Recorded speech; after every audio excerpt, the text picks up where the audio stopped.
हिंदी में यूपीएससी की तैयारी से संबंधित प्रोग्राम्स को देखने के लिए सब्सक्राइब करें स्टडी IQ-IAS हिंदी। नमस्कार साथियों, मैं कुणाल आप सभी का study IQ-IAS Hindi YouTube channel पे स्वागत करता हूं। हमारी आज की क्लास में हम लोग बात करने वाले हैं रशिया के राष्ट्रपति व्लादिमीर पुतिन के द्वारा हाल ही में लॉन्च की गई परमाणु ऊर्जा से संचालित एक सबमरीन के बारे में। ये सबमरीन किन किन मामलों में खास है, इन सभी बातों को हम लोग आगे बढ़ते हुए अच्छे से जानते समझते हैं। सबसे पहले देखते हैं हमारी न्यूज़ का क्या कहना है। तो न्यूज़ कह रही है Russia Putin launches nuclear powered submarine. तो यहाँ पता तो चल जा रहा हमें कि हाँ भाई, पुतिन ने एक न्यूक्लियर ऊर्जा से चलने वाली यानी कि परमाणु ऊर्जा से चलने वाली सबमरीन को बस लॉन्च किया है। आइए जरा जान लेते हैं उस सबमरीन के बारे में। दरअसल जिस सबमरीन को यहाँ पर लॉन्च किया गया है रूसी राष्ट्रपति के द्वारा, ये न्यूक्लियर पावर सबमरीन है। तो आज के समय में पूरी दुनिया में ये होड़ चल रही है कि न्यूक्लियर पावर सबमरीन रहे हम लोग के पास में, क्योंकि दरअसल हमारे पास जो सबमरीन होती है सामान्य रूप से हम लोग दो प्रकार के सबमरीन देखते हैं। एक सबमरीन होती है हमारी डीजल से चलने वाली और दूसरी होती है हमारी परमाणु ऊर्जा संचालित सबमरीन। अब दरअसल जो डीजल से चलने वाली सबमरीन होती हैं उनकी क्षमता कम होती है, वो पानी में कम समय तक रह पाती हैं और उनको बार बार ऊपर आना पड़ता है। तो थोड़ी सी चीज़ें जो होती हैं उनकी इस प्रकार से होती है कि जब आपको कोई सीक्रेट मिशन करना है, आपको स्पाई करनी है चीज़ें दूसरे किसी कंट्री की या किसी दूसरी टेरिटरी में आपको एंट्री करनी है, तो उन सभी चीज़ों में क्या होता है कि परेशानियाँ ज़्यादा होती हैं। लेकिन परमाणु ऊर्जा से चलने वाली सबमरीन की खास बात ये होती है कि ये महीनों तक, लंबे समय तक ये ना पानी के नीचे रहती हैं, किसी को पता ही नहीं चलता कि कहाँ है, किस समय किस जगह पर मौजूद है और किस प्रकार से ये चीज़ों पर निगरानी कर रही है, ये सभी चीज़ें पता नहीं चल पाती है। तो वही हम लोग को यहाँ पर देखने को मिलता है कि आज के समय में पूरी दुनिया में होड़ चल रही है कि भाई सभी के पास परमाणु ऊर्जा से चलने वाली सबमरीन हो। इसके साथ ही हमें पता चलता है कि जो ये प्रेम सबमरीन है, इस प्रेम सबमरीन को बहुत ज़्यादा घातक बना देते हैं इसमें शामिल मिसाइलें। दरअसल ये जो हमारी प्रेम सबमरीन है यानी कि रशिया की ये जो प्रेम सबमरीन है, इस सबमरीन को और ज़्यादा घातक बना देती है इसमें शामिल की गई हाइपरसोनिक मिसाइल है जिनका नाम है जिरकॉन। क्या नाम है इसका? जिरकॉन नाम है इसका। अब ये जो जिरकॉन मिसाइलें हैं ये दरअसल एक प्रकार की बहुत ही ज़्यादा अधिक गति का इस्तेमाल करने वाली मिसाइलें हैं और इनकी सटीकता भी बहुत ज़्यादा है। जैसे कि बात कर रहे हैं हम लोग गति की, तो यहाँ हमें पता चलता है कि इस मिसाइल की जो गति है वो लगभग 1000 किलोमीटर पर आवर की होती है। कितनी है? 1000 किलोमीटर पर आवर। ये समझ लीजिए कि जिस समय ये मिसाइल लॉन्च की जाती है तो ये मिसाइल ध्वनि की गति से कई गुना अधिक गति से संचालन होती है यानी कि संचालित होती है और अपने टारगेट को बहुत ही अच्छे से भेजने में ये सक्षम है।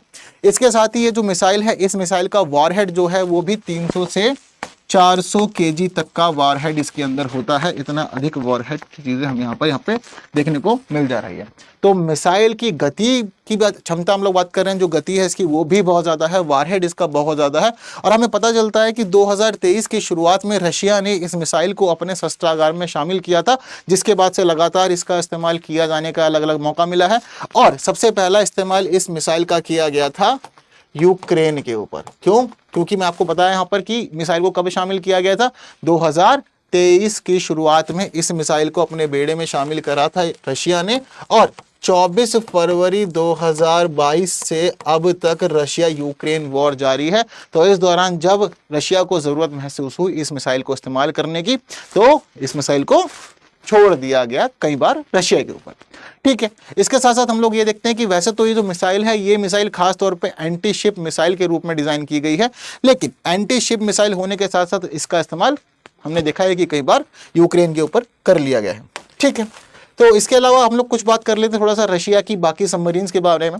देखिए आज के समय में रशिया के पास में जो सबमरीन्स का बेड़ा है, वो बेड़ा पूरी दुनिया के सबसे शक्तिशाली बेड़ों में से एक है और सबसे ज़्यादा जो सबमरीन्स है उनमें से एक सबमरीन का बेड़ा रशिया के पास है। रशिया के पास टोटल सबमरीन्स हैं 64 और 64 सबमरीन्स में से 16 सबमरीन ऐसी है जो न्यूक्लियर पावर्ड सबमरीन है यानी कि सिर्फ और सिर्फ परमाणु ऊर्जा से संचालित होती है ये submarine.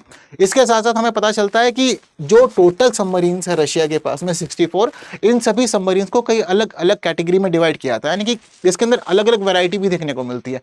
Diesel electric attack submarines भी मौजूद हैं, बैलिस्टिक मिसाइल सबमरीन्स मौजूद है, न्यूक्लियर पावर्ड अटैक सबमरीन्स मौजूद हैं, इसके साथ साथ nuclear powered cruise missile submarines मौजूद है। तो इस प्रकार से अलग अलग चीज़ें हम लोग देख लेते हैं, अलग अलग प्रकार की सबमरीन्स देख लेते हैं जो रशिया के बेड़े में शामिल है।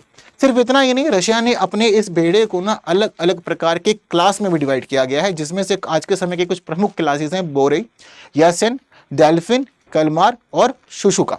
ये सारी की सारी इसके अलग अलग क्लासेस हैं जिनका इस्तेमाल आज के समय में रशिया कर रहा है। और अपने आसपास हम माने कि रशिया के आसपास का हिस्सा हम लोग देखते हैं कि काफ़ी ज़्यादा हम समुद्री हिस्सा है, ये अच्छा खासा हिस्सा इसका जल से घिरा हुआ है।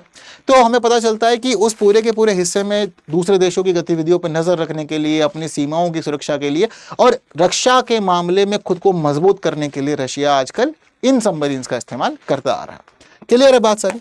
अब रशिया की जब सबमरीन्स की बात हो रही हो तो हम लोग अपने देश की सबमरीन्स की बात ना करें, ये कैसे हो सकता है? जरूरी है ना कि हम लोग अपने देश की सबमरीन्स की बातें भी करें। तो देखिए, भारत के पास आज के समय में टोटल जो सबमरीन्स हैं वो हैं 17, यानी कि आज के समय में जो कार्य में शामिल हैं, जो एक्टिव सबमरीन्स हैं, उनकी संख्या टोटल 17 है। हालांकि ये जो 17 सबमरीन्स हैं, ये 17 सबमरीन्स में से एक भी सबमरीन न्यूक्लियर पावर नहीं है, क्योंकि 17 जो है ये डीजल से चलने वाली है। इसके अलावा 2 सबमरीन्स भारत के पास में ऐसी है जो nuclear powered ballistic missile submarines है। ठीक है, तो 17+2 के रूप में हमें ये सारी बातें याद रखनी है।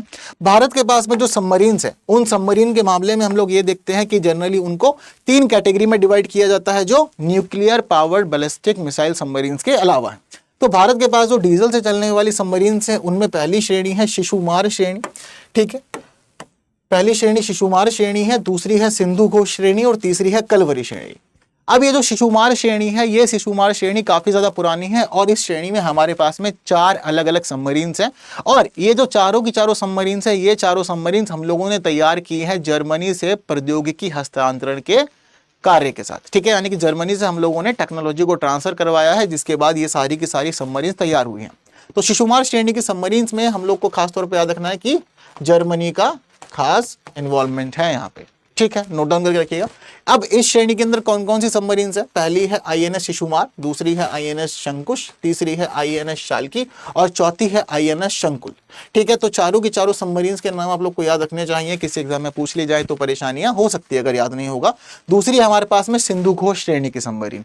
अब ये जो सबमरीन है, दरअसल इन सबमरीन्स को तैयार करने में हम लोगों ने रूस से टेक्नोलॉजी का ट्रांसफर किया है और जो रूसी मूल की एक सबमरीन श्रेणी है जिसका नाम है किलो श्रेणी, उस श्रेणी की सबमरीन्स हैं सारी की सारी है। ठीक है, तो सिंधु घोष श्रेणी के तौर पर वैसे शुरुआत में हम लोगों ने 10 सबमरीन्स को शामिल किया था, लेकिन 3 सबमरीन्स को इसमें सब रिटायर कर दिया गया, इसलिए टोटल संख्या अब सिंधु घोष श्रेणी की सबमरीन की हमारे पास 7 बची है, जिसमें शामिल है INS Sindhu Ghosh, INS Sindhu Dhvaj, INS Sindhuraj, INS Sindhuvir, INS Sindhu Ratna, INS Sindhu Kesari. ये सातों की सातों फिलहाल अभी एक्टिव हैं, कार्यरत सबमरीन्स है हमारी सिंधु घोष श्रेणी की।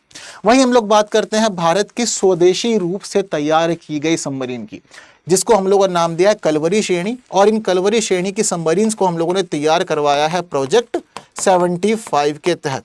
बहुत ज़्यादा महत्वपूर्ण है, याद रखिएगा। बहुत ज़्यादा महत्वपूर्ण इस वजह से भी है क्योंकि अभी हाल ही में इस श्रेणी की सबसे जो अंतिम सबमरीन थी, जिसका नाम है आईएनएस वागशीर, उस आईएनएस वागशीर को 15 जनवरी को ही शामिल किया गया है नेवी में। तो 2025 की ही न्यूज़ है और लेटेस्ट न्यूज़ है, इसलिए आपसे किसी एग्जाम में पूछी भी जा सकती है, पूरी संभावना, इसलिए याद रखिएगा कलवरी श्रेणी की सबमरीन और स्वदेशी रूप से विकसित की गई सबमरीन है, तो इस मामले में इसका महत्व और ज़्यादा बढ़ जाता है। तो कलवरी श्रेणी की सबमरीन्स को दरअसल हम लोगों ने तैयार करवाया है, फ्रांस की एक कंपनी है जिसका नाम है नेवल ग्रुप। ठीक है, तो फ्रांस की कंपनी नेवल ग्रुप के माध्यम से इन सभी सबमरीन्स को तैयार करवाया गया है, लेकिन ये स्वदेशी रूप से विकसित की गई सबमरीन्स हैं। और ये जो श्रेणी है सबमरीन्स की, इसके अंदर 6 अलग अलग सबमरीन शामिल है, जिसमें पहली है आईएनएस कलवरी, दूसरी है आईएनएस खंडेरी, तीसरी है आईएनएस करंज, चौथी है आईएनएस वेल्ला, फिर है आईएनएस वागीर और छठी है यहाँ पर आईएनएस वागशीर। और लेटेस्ट जो है जिसको 15 जनवरी को शामिल किया गया है वो यही वाली सबमरीन है जिसके बारे में आप लोग को मैंने जस्ट अभी बताया। ठीक है, अब ये सारी की सारी जो सबमरीन है ये सारी डीजल संचालित सबमरीन है। ठीक है, तो इन सभी सबमरीन के अलावा 2 सबमरीन ऐसी है जो हमारे पास में परमाणु ऊर्जा से चलने वाली बैलिस्टिक मिसाइल सबमरीन है, जिसमें नाम शामिल है आईएनएस अरिहंत और आईएनएस अरिघाट का। ये पूछा जा सकता है कहीं ना कहीं आप लोगों से, दोनों ही नाम आप लोग को याद रखने हैं, अरिहंत और अरिघात, ये दोनों हमारी परमाणु ऊर्जा से चलने वाली बैलिस्टिक मिसाइल सबमरीन है। क्लियर है बात सर? तो याद रखिएगा, रशिया की जो चीज़ें हम लोगों ने समझी है और साथ साथ जो हमने चीज़ें समझ ली है भारत की।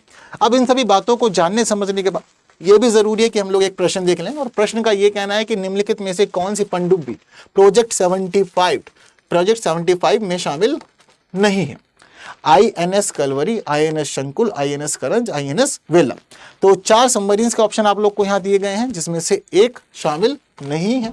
तो इसका आंसर आप लोग मुझे कमेंट में बताएंगे। ठीक, चलिए इसी के साथ हम लोग के लिए main platform study IQ IAS Hindi है, जहां हम लोग रेगुलरली मुलाकात करते हैं। इसके अलावा हम लोग मिल सकते हैं टेलीग्राम पे, इंस्टा पे, फेसबुक पे, एक्स पे। आप इस QR को स्कैन करके सीधा पहुंच सकते हैं मेरे टेलीग्राम चैनल पे, जहां हम लोग फाइल्स वगैरह शेयर कर सकते हैं। ठीक है, तो बस आज की क्लास में इतनी ही बातें करनी है। जो महत्वपूर्ण बातें की जानी चाहिए थी वो हम लोगों ने अच्छे से यहाँ पर समझ ली है, जान ली है, डिस्कस कर ली है। उम्मीद करता हूँ सेशन आप लोगों के लिए खास रहा होगा, कुछ नई चीजें आप लोगों ने जानी समझी होगी। बाकी सेशन इन्फॉर्मेटिव लगा है तो बाकी साथियों तक शेयर करना ना भूलें। जिन्होंने लाइक नहीं किया है, लाइक किए बिना कोई नहीं जाएगा। और बाकी की बातें हम लोग करेंगे हमारी आने वाली और क्लासेस में कुछ नए वीडियोस के साथ। लेकिन जरूरी है तब तक आप लोग बने रहें study IQ IAS Hindi YouTube channel पे। Thank you so much. जय हिंद। हिंदी में UPSC की तैयारी से संबंधित प्रोग्राम्स को देखने के लिए सब्सक्राइब करें स्टडी IQ IAS हिंदी।